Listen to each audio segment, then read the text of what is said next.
শুক্রবার সকাল থেকেই দিনাজপুর শহরে জমে অন্যরকম এক বাজার, নামই যার বৈচিত্র্য, বউবাজার। নারীদের নির্ভরতার জায়গা এই বউবাজারে নারীরাই মূল ক্রেতা। দিনাজপুর থেকে ভুবন সেনের পাঠানো তথ্য ছবি নিয়ে ডেস্ক রিপোর্ট। ছুটির দিনের সকাল হতেই পসরা সাজিয়ে বসেন দোকানিরা। বেলা বাড়ার সঙ্গে বাড়তে থাকে ক্রেতার ভিড়।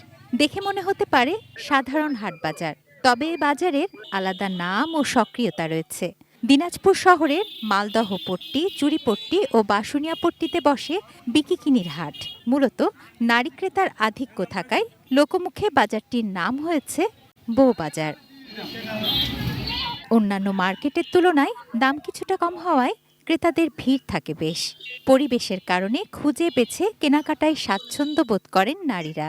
এখানে সব বউ বেটিরা আসে, সবাই কাপড় একটু কম দামে পায়। বউবাজারে আসা হয় আর কি, এখানে ভালো জিনিস কাপড় চোপড় পাওয়া যায়। প্রতি শুক্রবারে যারা দোকানদার এখানে সেল দিতে আসে তারাও ভালো ভালো কাপড় চোপড় নিয়ে আসে।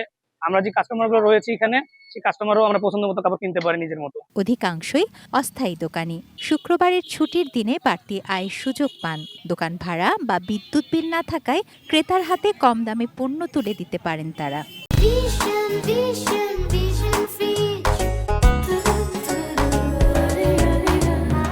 রাস্তায় কোনো চার্জ নাই, কোনো কিছু নাই, সবার সেবার জন্য আমরাও 10 টাকা কম রাখার চেষ্টা করি।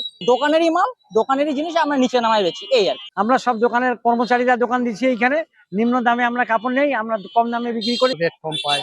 এই জন্য সব ধরনের লোক এখন এখানে আসে। 2008 সালে গোটা কয়েক দোকান নিয়ে শুরু হওয়া এই বউবাজার দিনে দিনে জমজমাট হয়ে উঠছে।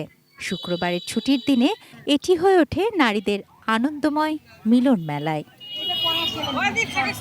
তুনাজ জিনা তনু, ডেস্ক রিপোর্ট, 18 নিউজ।